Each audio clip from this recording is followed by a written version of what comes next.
Bienvenue dans l'ascenseur, vous êtes offert par L'Oréal, entreprise engagée pour l'égalité des chances. Leur réussite est remarquable et pourtant on ne parle jamais d'eux.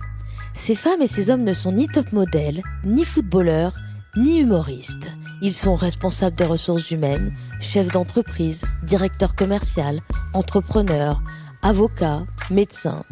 Et pourtant, pour eux, c'était loin d'être gagné au départ. Tous sont issus de milieux modestes et tous ont déjoué les lois de la reproduction sociale. C'est parce qu'ils sont bien plus nombreux qu'on ne le dit, parce que leurs récits sont hyper inspirants, que je leur tends mon micro. Je m'appelle Anne-Cécile Sarfati, je suis journaliste et je travaille depuis des années sur l'égalité professionnelle et l'égalité des chances. Mon podcast, Bienvenue dans l'ascenseur, veut donner une voix à ces personnes au parcours incroyable que j'ai eu la chance de croiser. Bienvenue dans l'ascenseur. Être originaire d'un milieu social moins favorisé, je pense que m'a donné de la force. Pour moi, il n'y a pas de meilleure motivation que l'espoir que vos parents peuvent porter en nous. Mon travail a été pour moi un élément de réussite. En tout cas, ça a été mon ascenseur.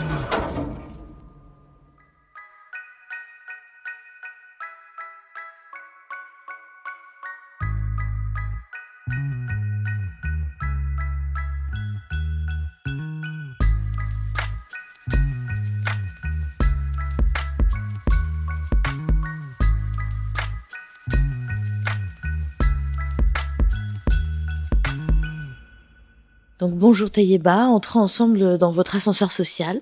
Quand vous vous regardez dans le miroir, dans l'ascenseur, qui voyez-vous aujourd'hui ?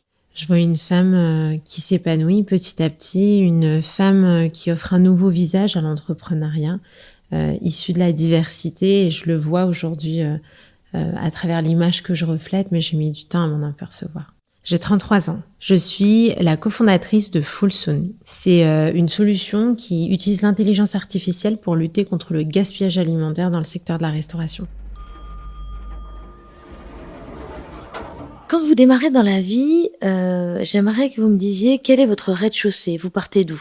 Moi, je suis née dans le 95, donc en banlieue parisienne. Je suis issue d'une famille pakistanaise. Mes parents sont arrivés du Pakistan il y a à peu près 40-45 ans maintenant. Et donc, on est une fratrie de 6 enfants. Ma mère fait le choix en fait d'arrêter de travailler dès lors qu'elle est arrivée en France pour s'occuper de ses enfants. Et mon père, lui, a démarré d'abord dans les ateliers de confection. Ensuite, il est arrivé dans le secteur du BTP. Il a commencé en bas de l'échelle en tant qu'ouvrier et il a petit à petit gravi les échelons jusqu'à monter sa propre entreprise dans le BTP. Mes parents ont toujours tout fait pour nous offrir un maximum et comme on évoluait dans un milieu où toutes les familles qui étaient autour de nous étaient issues du même milieu social, j'avais pas conscience en fait que c'était un milieu modeste. J'avais juste l'impression d'être normale et que tout le monde me ressemblait. Au Pakistan, à ce moment-là, tout allait bien d'un point de vue géopolitique. Ce qui se passait par contre, c'est que il y avait énormément de jeunes qui avaient très peu de travail. Donc il y a eu en Europe, c'était l'après-guerre, il y a eu la reconstruction de la France. Donc il y a eu un appel des ouvriers étrangers à arriver en France pour reconstruire un peu le pays et dynamiser l'économie. Donc les frères de mon père sont arrivés avant lui, ont trouvé du travail et ont vu qu'il y avait en effet des opportunités et qu'ils étaient quand même super bien accueillis. Donc c'est là qu'ils ont proposé à mon père et donc à leurs frères de les rejoindre et de tenter sa chance en France. Donc la scolarité se passe comment ? Très bien, donc j'étais dans le public, tout ce qui va être petite école, même primaire, ça se passe très bien. Collège un peu plus compliqué parce que là on arrive dans des collèges de banlieue, on est mélangé. Donc moi j'étais dans une toute petite ville, Arnouville, où c'était quand même assez résidentiel, mais on arrive au collège Jean Moulin où il y a les débuts de la délinquance, c'est assez agité. Donc en fait là je vois en fait les différences qu'il peut y avoir entre les bons élèves, les moins bons, le décrochage et toute la turbulence qu'il peut y avoir. Donc je m'en sors très bien parce que j'étais très studieuse et j'étais poussée par mes parents, mais c'est quand même un environnement assez violent en fait, je trouve. Et vous habitiez dans un appartement, dans une cité, dans un pavillon, dans quoi? Mes parents, avant que je naisse, étaient dans les cités de Villiers-le-Bel. Mais très vite, en fait, quand mes sœurs sont nées, mon père a ressenti ce besoin de déménager, d'aller en pavillon pour nous protéger, nous sortir un peu de ces quartiers difficiles. Donc, on a déménagé à proximité toujours, mais dans un quartier un peu plus calme, on va dire, en maison. Et alors du coup, après le collège, un peu compliqué, enfin pas compliqué pour votre scolarité, mais compliqué pour l'environnement, comment ça se passe? Que faites-vous? Alors, moi, je continue au lycée. Donc là, il y a un premier filtre qui se fait. On va dire, tous les éléments perturbateurs ne passent pas le brevet, donc n'arrivent pas forcément au lycée. Donc c'est plus calme au lycée.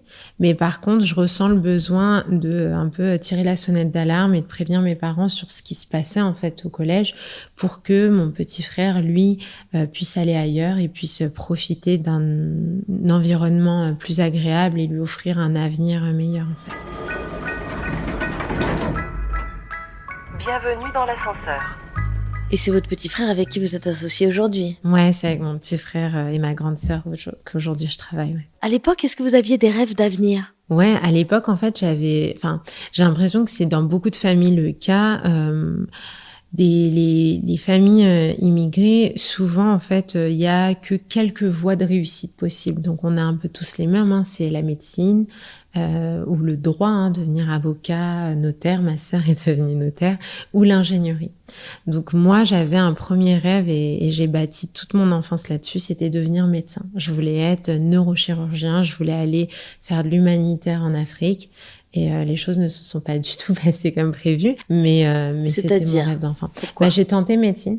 J'ai tenté médecine et j'ai raté ma première année, j'ai retenté une deuxième fois.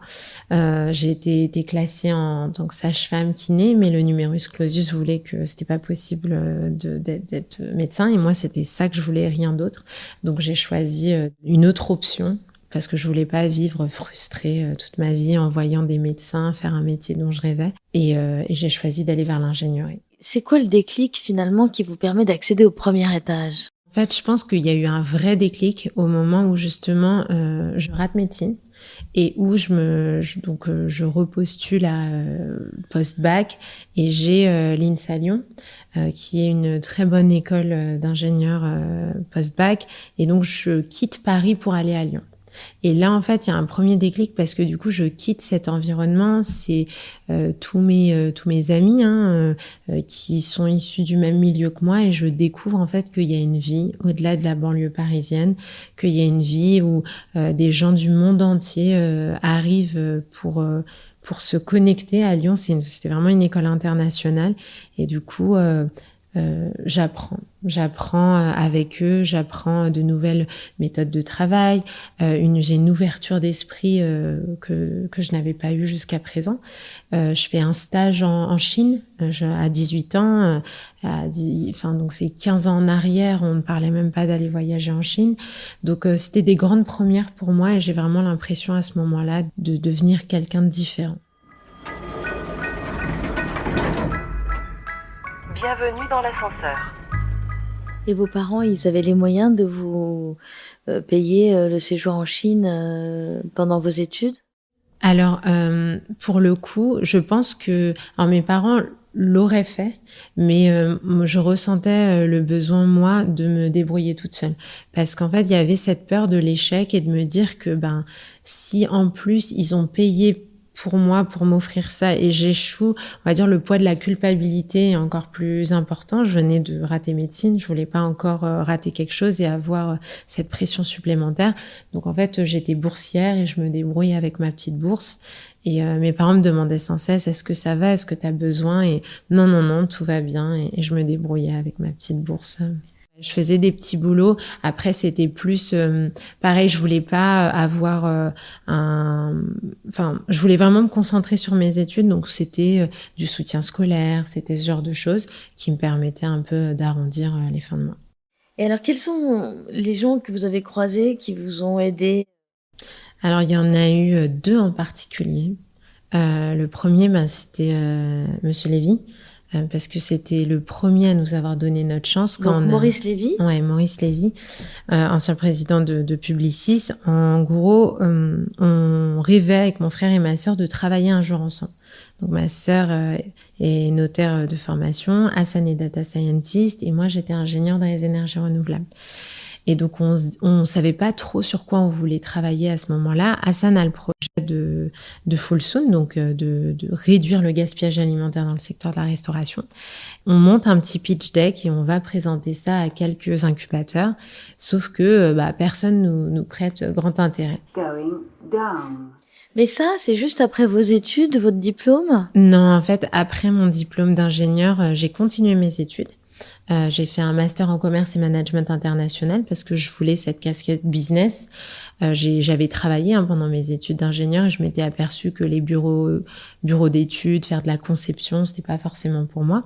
Donc je décide d'avoir une formation supplémentaire plus orientée business. Et après, je pars à New York monter la filiale d'une société française qui veut se développer aux États-Unis. Et en fait, à ce moment-là, même si c'était pas de l'entrepreneuriat, je me retrouve toute seule à monter la première entité de la société là-bas. Et c'était un peu une start-up. Quand j'ai commencé toute seule, on était 33 au bout de 2 ans. C'était une belle réussite et ça m'a vraiment prouvé à ce moment-là que j'étais capable d'entreprendre. Là, quand vous allez à New York, pour monter cette filiale d'un groupe français, quand même, vous montez 3 étages d'un coup. À ce moment-là, j'avais 25 ans. Je prends confiance en moi à ce moment-là, mais je me rends pas compte forcément de ce que je viens d'accomplir. Parce que j'étais dans une société qui était quand même gérée par des hommes. Ça s'est pas bien terminé. Et c'est pour ça que j'ai décidé de quitter l'entreprise parce que le développement était fulgurant. Donc, ils ont envoyé un manager gérer la filiale à New York, mais également celle qui était à Toronto en même temps. C'était quelqu'un de 2 ans plus âgé que moi.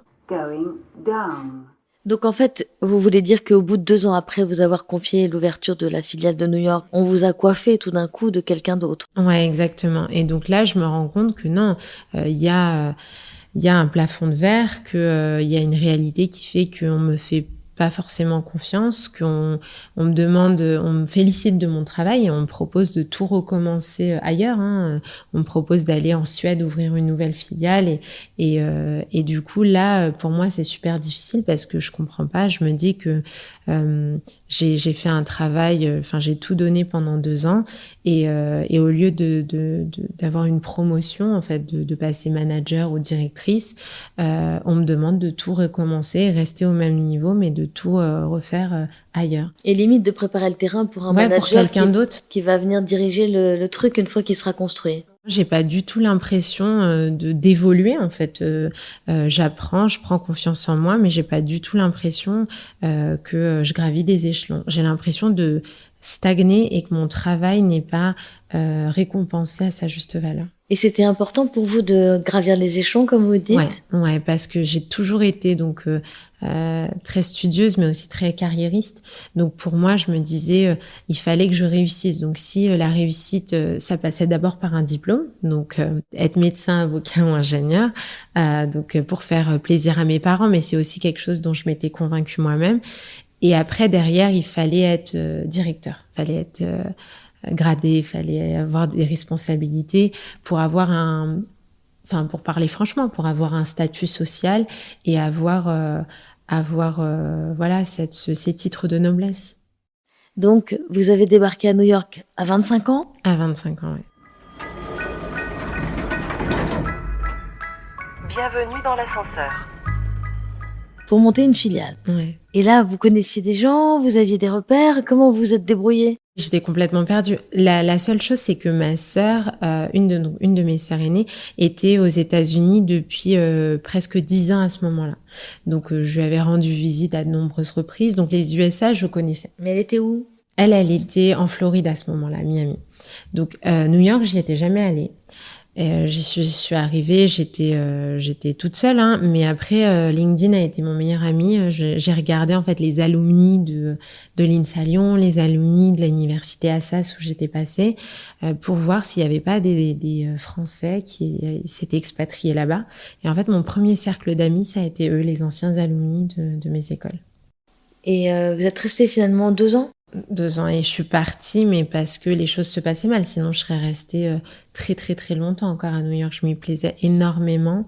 J'avais l'impression que c'était une ville justement où tout était possible, et qu'à force de travail, on arrivait justement à gravir les échelons. Il y avait une énergie. Alors New York, il y a une énergie dingue. Il y a vraiment quelque chose qui se passe dans cette ville, et à chaque fois que j'y retourne, j'ai cette sensation-là. Et vous aviez pas de galère pour vous loger et tout ça? Comment vous faisiez? Vous étiez bien payé? Ouais, j'étais très très bien payée, et donc l'entreprise m'avait permis justement dans les conditions dans lesquelles je partais d'être logée à Manhattan. Après, j'étais dans un tout petit studio, ça reste quand même New York avec les prix américains, mais j'étais à Manhattan, j'étais à 10 minutes à pied du travail, donc pour moi c'était la délivrance de ne plus avoir à prendre de RER, de ceci, de cela, et d'être dans le cœur de la grosse pomme. Comment vous l'expliquez aujourd'hui, ce plafond de verre que vous avez rencontré, cet obstacle? Alors, pour le coup, je ne pense pas du tout que c'était dû au fait que j'étais issue de la diversité. En tout cas, je l'ai pas du tout ressenti. Par contre, je pense sincèrement que c'était parce que j'étais une femme, et parce que c'était aussi une entreprise qui avait besoin de donner des postes clés à des personnes qui avaient commencé en tant que stagiaires là-bas, qui n'étaient pas forcément les plus compétentes, mais qui étaient tellement fidèles et loyales au CEO que quoi qu'il arrive, même s'il y avait des énormes, des choses catastrophiques et très borderline qui se passaient, rien ne serait dit, et on couvrirait les arrières de chacun. Et moi, je faisais un peu trop de bruit, je pense. Je me plaignais, c'était même pas des plaintes, je faisais remonter des choses pas normales qui se passaient. Je tapais du poing, et je faisais en sorte que les choses changent. Mais les choses ne changeaient pas, et on essayait juste de me faire taire plus qu'autre chose. Comment ça s'est acté, cette rupture-là? On m'a proposé la promotion que j'attendais, avec le salaire qui allait avec.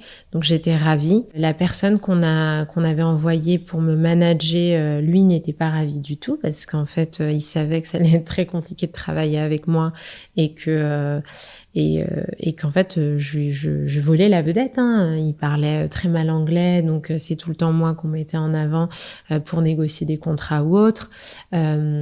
Si je ne faisais pas rentrer de contrat, il n'y avait pas de contrat qui rentrait, donc on savait très bien que j'étais en fait importante à cette structure. Donc lui, je lui faisais de l'ombre. Et donc en gros, ce qui m'a été proposé, c'est d'aller refaire la même chose en Suède. Et on m'a promis que là, on n'enverrait aucun manager, rien, et que si tout se passait aussi bien qu'à New York, que je prendrais la direction de la Suède. Et à partir de là, pour moi, en fait, je ne supporte pas l'injustice, et je ne veux pas faire des choses qui sont contraires à mes valeurs, mes principes. Donc à ce moment-là, en fait, j'ai fait machine arrière, et j'ai décidé de ne pas accepter l'offre qui m'avait faite initialement, et de ne pas aller en Suède et de quitter la société, de rentrer en France. Donc voilà un gros obstacle quand même dans votre chemin, mais assez tôt finalement dans la vie professionnelle. Ouais. Donc d'une certaine façon, aujourd'hui, est-ce que vous avez du recul sur cet obstacle rencontré? Vous avez appris des choses? Oui, j'ai appris énormément de choses. Déjà, je me suis affirmée. Avant cette étape-là de ma vie, j'ai l'impression que j'étais un peu trop docile. Je faisais ce qu'on me demandait, j'étais une bonne petite employée, et je faisais pas de vagues. Alors qu'à partir de là, je me suis rendu compte que non, en fait, tout travail mérite salaire, tout travail mérite d'être reconnu à sa juste valeur. Et en fait, si on n'est pas reconnu, si on n'est pas apprécié, mieux vaut partir. Et est-ce que vous avez ressenti dans votre parcours le sentiment d'imposture? Souvent les femmes ressentent ça. Ouais. D'ailleurs, après être rentrée des États-Unis, donc j'ai rejoint Vinci Energy. en tant que chargée de projet, un project manager. Et on avait des bilans annuels, comme toutes les grosses boîtes. Et mon manager, systématiquement, il me disait t'es beaucoup trop dur avec toi-même. Et en fait, je lui dis, et moi, la manière dont je parlais, il me dit, mais en fait, tu te rends pas compte de ce que tu es capable de faire et de ce que tu fais, et tu vois que tes lacunes, en fait. Et en fait, je me sentais pas à la hauteur. J'avais l'impression, encore une fois, il y avait beaucoup d'hommes ingénieurs avec lesquels je travaillais, qui étaient brillants. Et en fait, en travaillant avec ces gens brillants, et en me sentant pas aussi performante qu'eux, j'avais l'impression de ne pas être légitime. Donc quand je réussissais quelque chose, j'avais l'impression que c'était un coup de chance, que oui, mais parce que il y avait ça qui m'ont permis de réussir. Donc, ou alors non, mais je l'ai pas fait toute seule, c'est parce qu'il y avait cette équipe. En fait, je cachais chacun de mes succès derrière une excuse ou derrière d'autres personnes. Et c'est là qu'on me disait, mais en fait, t'as clairement le syndrome de l'imposteur. Il faut que tu arrêtes avec ça. Alors que, en fait, j'entendais tellement ce truc syndrome de l'imposteur. J'avais l'impression que c'était complètement galvaudé, que tout le monde parlait de ce syndrome-là. Mais en fait, j'ai juste l'impression que énormément, quasiment, toutes les femmes font face à ce syndrome-là à un moment dans leur vie. Et est-ce que vous avez ressenti aussi l'obstacle de pas connaître les codes ? Alors en fait, souvent, je ressentais ça, mais très vite, j'observais.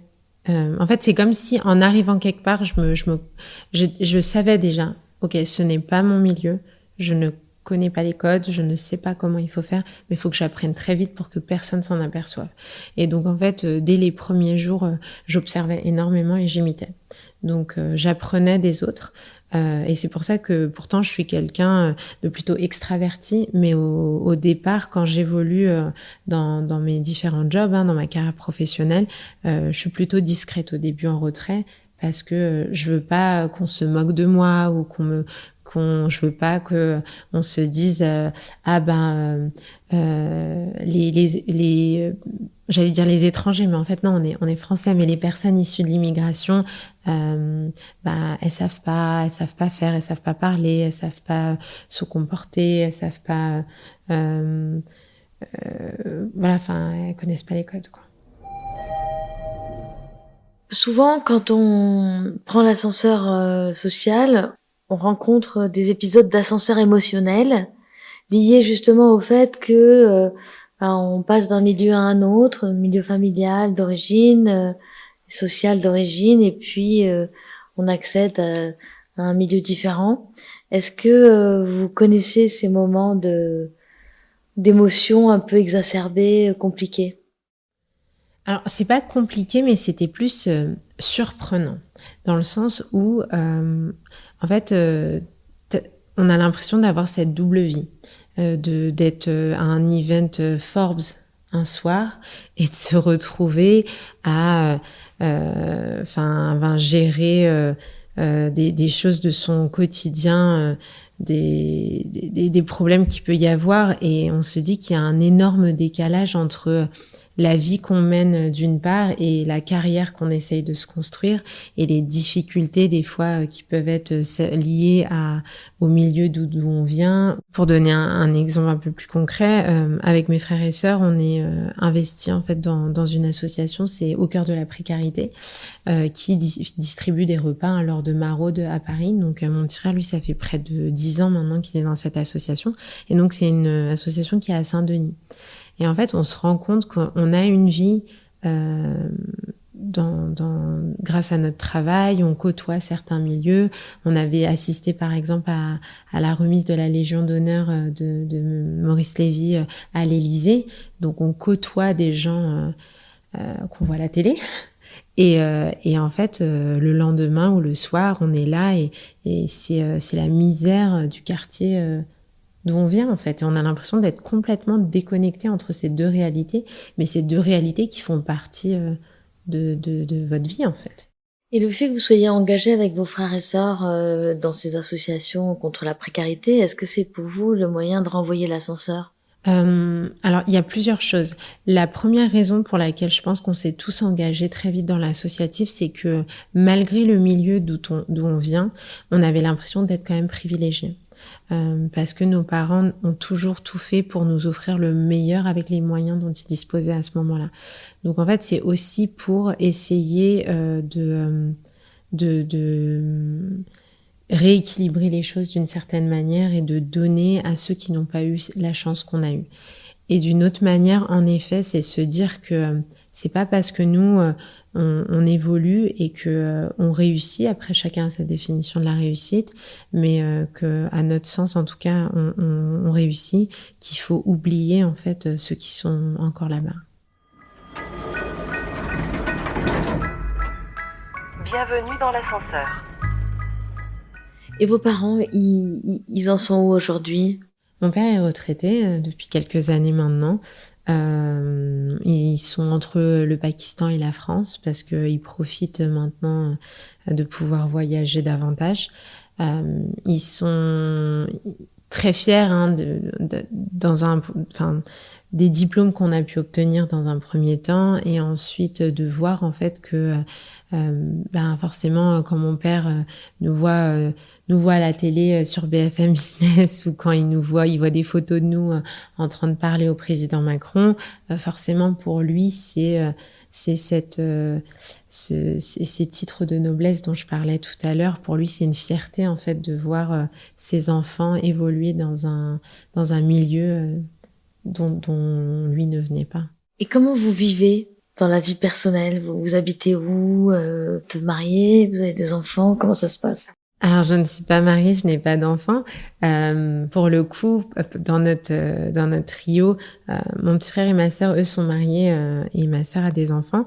Moi, c'est vrai que j'ai l'impression de dédier toute ma vie, corps et âme, à Foulsoun. Mais je m'épanouis là-dedans, c'est un choix que j'ai fait. Je pense qu'un moment viendra où j'aurai envie et je m'occuperai du reste. Mais pour le moment, c'est vrai que là, ça m'occupe pleinement. Alors, parlez-moi un peu de Foulsoun, un peu plus. Aujourd'hui, on est donc 17 employés. On est déployés dans plus de 1500 établissements. Donc, nous, on travaille tout particulièrement avec les chaînes de restaurants. Aujourd'hui, on permet à nos clients de réduire de près d'un tiers les pertes liées au gaspillage alimentaire sur leur site. Et on leur permet aussi d'aller gagner jusqu'à 6 points de marge sur leur coût matière. Donc, en fait, c'est un peu ça qui est important, c'est de se dire on met en avant le côté impact environnemental et ils font une bonne action en utilisant Foulsoun, mais ça se répercute sur leur portefeuille parce qu'ils font des économies. Et vous avez des concurrents? Aujourd'hui, on a des concurrents, donc on a les logiciels de gestion de stock assez standards qui ne font pas appel à l'IA. Donc, on a réussi, et ça, on en était très fiers, transformer ces concurrents en partenaires. Parce qu'aujourd'hui, on propose la solution Foulsoun avec notre brique prévisionnelle grâce à l'IA à ces acteurs-là du marché qui sont déjà bien installés. Donc, ça nous a permis d'aller gagner des parts de marché qu'on n'aurait pas eu autrement. Et par contre, on a un concurrent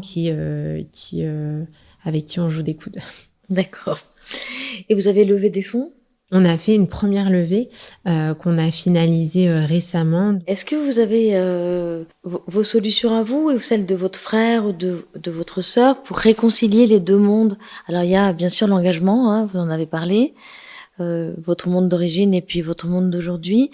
Comment, sans aller jusqu'à justement votre engagement associatif, mais concrètement dans votre quotidien, comment vous faites? Alors moi, il y a plusieurs choses parce que ça me tient énormément à cœur. Déjà, c'est vrai que dès le collège, je prends des stagiaires. Par exemple, on a les stages d'observation qu'on réalise. Moi, je me souviens que j'avais pas réussi à trouver de stage d'observation intéressant et j'avais réalisé en boulangerie. Donc c'est complètement OK. Mais en fait, aujourd'hui, j'aimerais bien proposer à ces collégiens de venir en entreprise, dans une start-up, de parler de tech, pour qu'en fait, il y ait d'autres options qui soient possibles, que dès le collège, on puisse leur permettre de rêver et d'aspirer à certains métiers dont moi je n'avais même pas connaissance à cet âge. Donc on prend pas mal de stagiaires et pas uniquement au collège, on prend également beaucoup de stagiaires grande école, de fin d'études, d'alternants et j'essaie vraiment de pas uniquement prendre les candidatures qu'on reçoit de belles écoles, de nos écoles à nous, hein, parce qu'on nous sollicite beaucoup en tant qu'alumni, mais par contre j'essaie moi-même de solliciter des écoles, on va dire, de second rang pour proposer aux élèves qui sont intéressés de venir faire une immersion au sein de Full Soon. Bienvenue dans l'ascenseur. Que font les autres frères et sœurs? Parce que vous étiez 6, vous m'avez dit. Aujourd'hui, on est tous entrepreneurs. Donc, j'ai ma plus grande sœur qui est aux États-Unis, qui, elle, a fait un doctorat sur les sujets, d'ailleurs, de diversité et inclusion. Donc, en fait, c'est pas anodin. Elle était professeure de français et littérature française. Et ensuite, elle a continué parce qu'aux États-Unis, ces sujets-là sont beaucoup plus développés qu'en France. Donc, elle a fait un doctorat sur ce sujet-là. Et aujourd'hui, elle a sa propre entreprise et elle forme, en fait, des grandes entreprises aux États-Unis sur ces sujets de diversité et inclusion parce que c'est une obligation légale là-bas. J'ai une autre sœur au Danemark qui, elle, est une serial entrepreneuse. Elle était dans les ressources humaines de formation et elle a monté des boîtes dans la tech. Elle a ensuite voulu monter des restaurants, donc elle s'est lancée dans la restauration. À chaque fois, ça a été des succès. Elle a vendu tous les business qu'elle créait. Et là, assez récemment, elle voulait s'initier au yoga et au pilates. Donc, en fait, elle a passé une formation pour être prof de yoga et pilates. Et maintenant, elle a envie de monter sa chaîne en franchise en yoga et pilates. Voilà. Et les autres, ils sont avec vous dans Full Soon? Ils sont avec nous avec Full Soon et j'ai un dernier frère, du coup, le 6e qui est pareil, serial entrepreneur. Il a monté énormément de projets dans la tech et il travaille notamment avec ma sœur du Danemark et son mari qui est dans des projets de tech aussi. Et donc vos parents, quand même, ils peuvent être fiers de vous tous parce qu'il y en a pas un qui est sorti de la route, là. Ouais, après, ils ont eu beaucoup d'énergie, hein, mais en vrai, ils étaient... au début, ils étaient très fiers. Ensuite, ils ont eu un peu peur. Parce Pourquoi? que, par exemple, ma sœur qui était notaire, qui avait son étude notariale, pour eux, c'était trop risqué et c'était pas censé de vendre son étude pour se lancer dans cette aventure entrepreneuriale. Ce qu'il lui disait, c'est Hassan et Taïeba, ok, laisse-les, parce que de toute façon, ils ont toujours travaillé pour des grandes entreprises, donc si ça fonctionne pas, ils retourneront et ils trouveront du travail. Mais toi, ça fait 12 ans, t'as mis 12 ans à avoir ton étude et à arriver là où tu en es, c'est pas censé de tout quitter. Et aussi parce qu'être notaire, c'est encore une fois très prestigieux. Donc pour eux, ils voulaient pas. Elle l'a fait quand même et aujourd'hui, ils sont très très fiers d'elle. Qu'est-ce que vous pensez qu'il faudrait changer collectivement pour améliorer l'ascenseur social en France? Il y a tellement de choses qu'il faudrait changer et je prends souvent la parole à ce sujet-là. Pour moi, déjà, nous, on le fait à notre échelle, mais les stages qui sont proposés, les alternances qui sont proposées, les VIE, donc moi j'ai eu la chance de faire un VIE. Aujourd'hui, en fait, c'est les mêmes personnes qui profitent des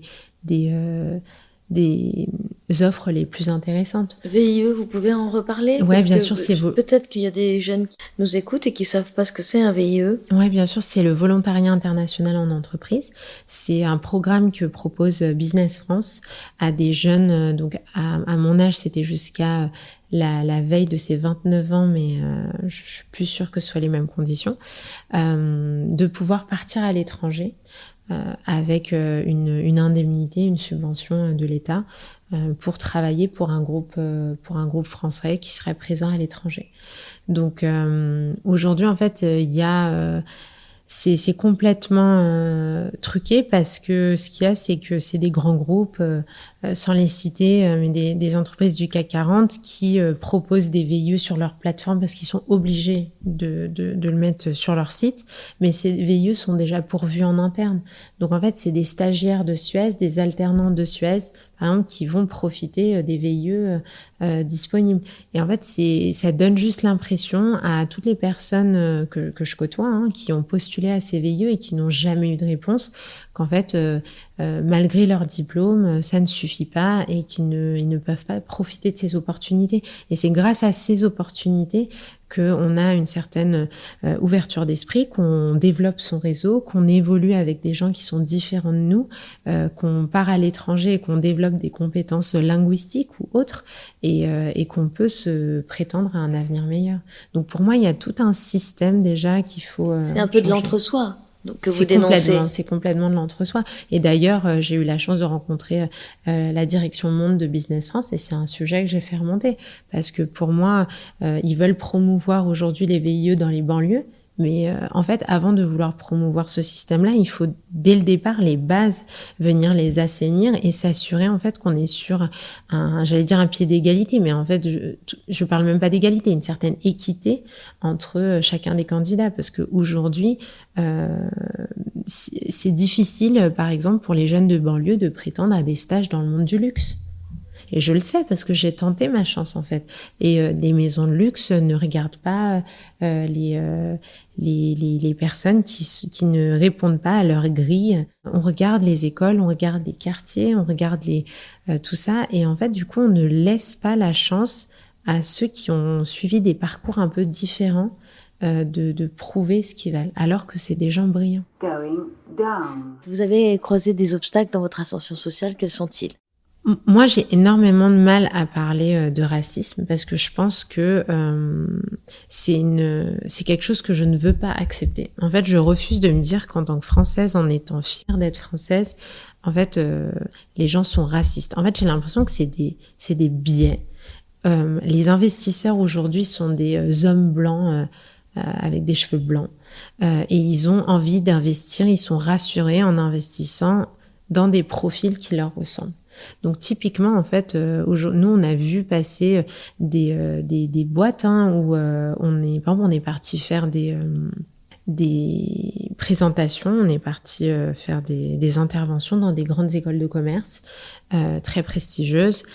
Et en fait, on a des personnes qui se sont inspirées de notre présentation pour faire des full Sotheby's. Concrètement. Mais c'est pas grave parce que c'est la vie en fait. Là, il y a des concurrents, il y en a partout et en plus je les côtoie. Enfin, en vrai, c'est même pas ça qui me dérange. Ce qui me dérange, c'est que sans avoir un produit fini, en n'étant même pas encore diplômés et sortis d'école, eux ont réussi à lever des fonds avec des VC, enfin du coup les venture capital, sur quasiment les mêmes montants que nous on recherchait, alors que ces mêmes fonds n'avaient même pas voulu lire notre deck.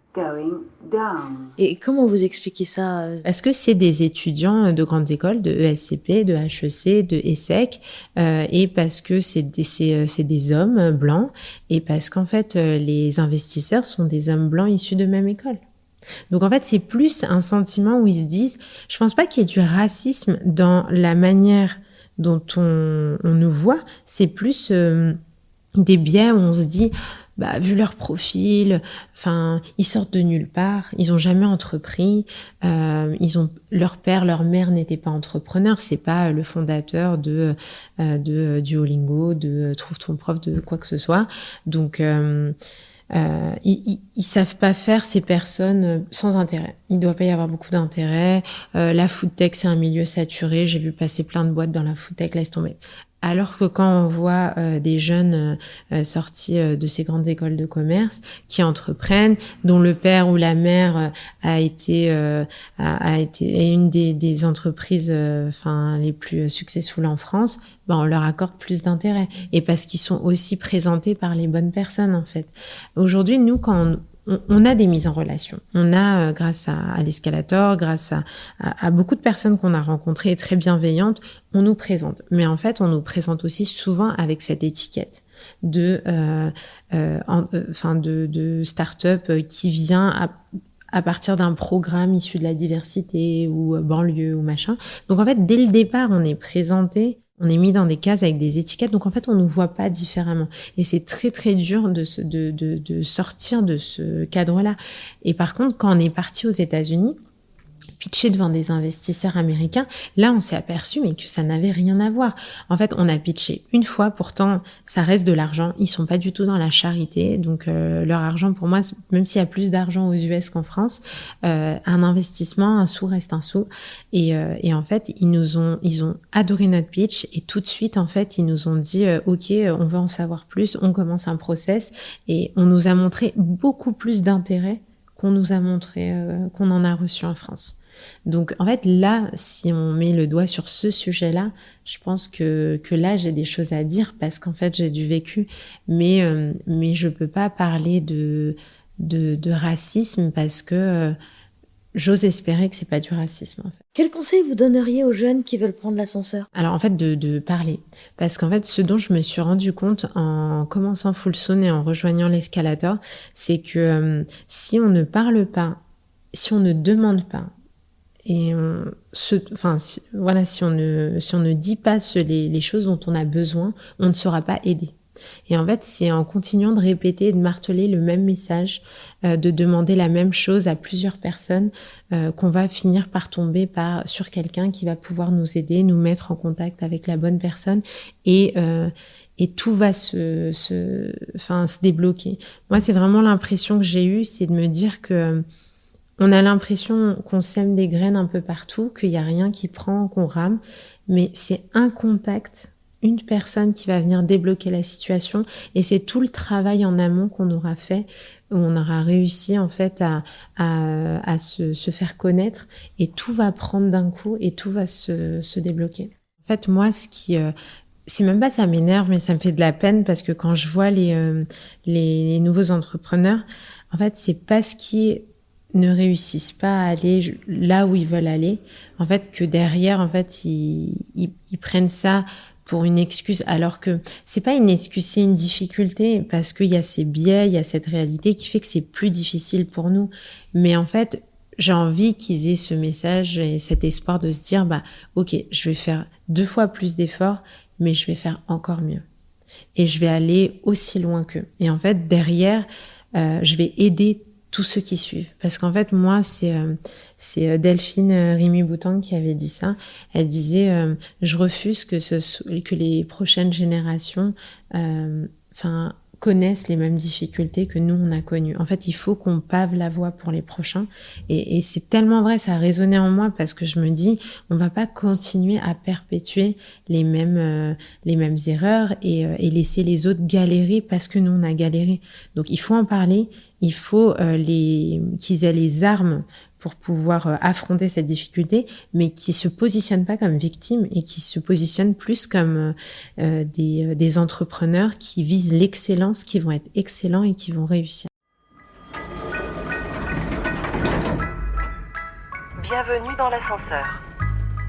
Racontez-moi le Pakistan, comment vous l'avez découvert, à quel âge et comment est-ce que vous avez des liens avec ce pays? Ouais, j'ai des liens très très forts avec le pays parce que on avait l'habitude d'y aller 1 année sur 2, y passer tout l'été. Vous aviez de la famille donc là-bas encore? Quasiment toute la famille de ma maman est toujours au Pakistan et donc on partait leur rendre visite. Pour mon père, c'était très important que on sache parler la langue, qu'on ait un contact avec nos racines, avec ses parents, ses beaux-parents, parce que c'était un peu la première génération qui partait à l'étranger, qui immigrait, et du coup, il voulait être sûr que on garde quand même cette connexion avec son pays natal. Et donc aujourd'hui, vous y retournez régulièrement? Ouais, j'y suis pas retournée pendant longtemps, en fait, de mes 17 ans à mes 30 ans, j'y suis pas retournée parce que l'alternance, parce que j'avais plus de vacances l'été, donc Petit à petit, ça faisait 13 ans. Et à un moment, en fait, j'avais aussi pas forcément envie d'y retourner. J'avais envie de découvrir le monde, j'avais envie de voir autre chose. Et c'est assez récemment, en fait, que j'ai ressenti le besoin de reconnecter avec mon pays. Et en y retournant, en fait, je me suis sentie très égoïste parce que j'avais de la famille là-bas, j'avais des cousines qui m'aimaient alors qu'elles ne me connaissaient même pas, mais parce qu'elles aimaient tout ce que je représentais, c'est-à-dire la France, l'Europe, l'émancipation de la femme, l'entrepreneuriat, pouvoir faire des études, etc. Et là, j'ai ressenti le besoin, en fait, de reconnecter avec le pays et de faire des choses pour le Pakistan, de pouvoir garder un lien avec ses cousines, mais aussi avec toutes les jeunes filles que j'avais pu rencontrer dans les écoles, dans les associations, pour pouvoir leur montrer qu'il y avait d'autres options, une autre vie qui existe et que c'était possible grâce à des bourses d'études, leur donner plein d'exemples en fait de personnes qui avaient, contrairement à moi, mais qui étaient nées au Pakistan, qui, grâce à des visas, étaient partis vivre aux USA, en France ou autres, et qui aujourd'hui ont une vie différente. Bienvenue dans l'ascenseur. Dans vos amis d'enfance, vous avez gardé des contacts et est-ce que dans ces amis-là, vous voyez une belle réussite comme la vôtre et comme celle de vos frères et sœurs? Alors, j'ai à cœur de conserver tous les liens que j'ai depuis ma tendre enfance. Et c'est vrai que non, j'ai gardé des liens avec des amis de primaire, de collège, etc. Il y a des beaux exemples de réussite, mais on revient un peu à ce que je vous disais au début, c'est-à-dire des personnes qui aujourd'hui sont pharmaciens, médecins, avocats. Donc, de magnifiques exemples de réussite, mais personne n'a entrepris. Et je me rends compte en fait que c'est aussi parce qu'on n'a jamais eu aucun modèle d'entrepreneur quand on était plus jeune. Donc en fait, personne ne s'est orienté vers ces voies-là. Personne ne s'est autorisé à rêver en fait d'être chef d'entreprise ou autre. Et on s'autorise à rêver à un modèle, à un métier qu'on a vu en fait plus jeune. Vous me répondez quand même que vous avez autour de vous des gens qui ont pris l'ascenseur social aussi. Ah oui, mais parce que comme je vous le disais au début, j'ai évolué en fait avec des familles qui ressemblaient à la mienne, Oui, mais donc des familles très modestes quand très même. Très modestes, mais avec des parents qui poussent énormément les enfants, dont la seule option est de réussir à l'école. L'école est le cœur vraiment de la vie, hein. Il n'y a pas d'autres activités. En plus, c'est vrai que des milieux d'où on vient, il n'y a pas, par exemple, d'activités sportives où on n'apprend pas à jouer d'un instrument de musique ou autre. Donc, en fait, la seule occupation, c'est étudier et réussir. Mais ça marche pas dans toutes les familles, Taïba. Donc, qu'est-ce qui explique que chez vous, ça marchait? L'entourage, parce que moi, j'ai eu la chance d'être entourée d'enfants quand j'étais enfant qui aspiraient à réussir comme moi, qui aspiraient à une autre vie.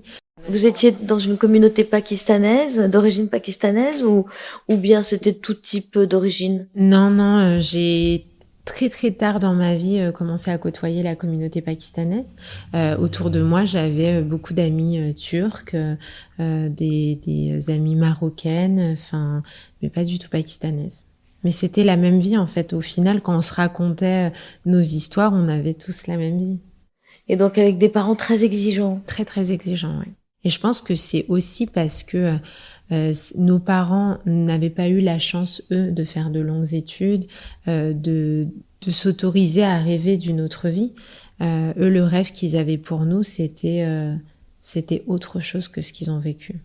Et quel est le prochain étage pour vous, Taïba? Le prochain étage pour moi, c'est de pouvoir déjà avoir un jour, déjà quitter l'escalator qui nous a incubés, qui nous a vu grandir, mais pouvoir avoir un jour nos propres bureaux à Paris intramuros, pourquoi pas, pouvoir avoir des bureaux à l'étranger, parce qu'en fait, dans mon idéal de réussite, le fait d'avoir ses propres bureaux, le fait d'avoir des bureaux à l'international, c'est un gage de réussite.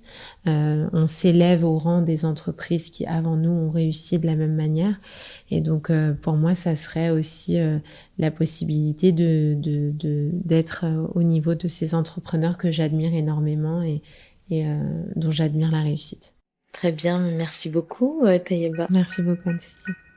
Si vous aimez ce podcast, abonnez-vous, parlez-en autour de vous, partagez-le sur les réseaux sociaux et laissez un avis, sans oublier de noter 5 étoiles. Bienvenue dans l'ascenseur vous est offert par L'Oréal, entreprise engagée pour l'égalité des chances. Un podcast réalisé par Actuality. Montage et mixage, Romain Majewski.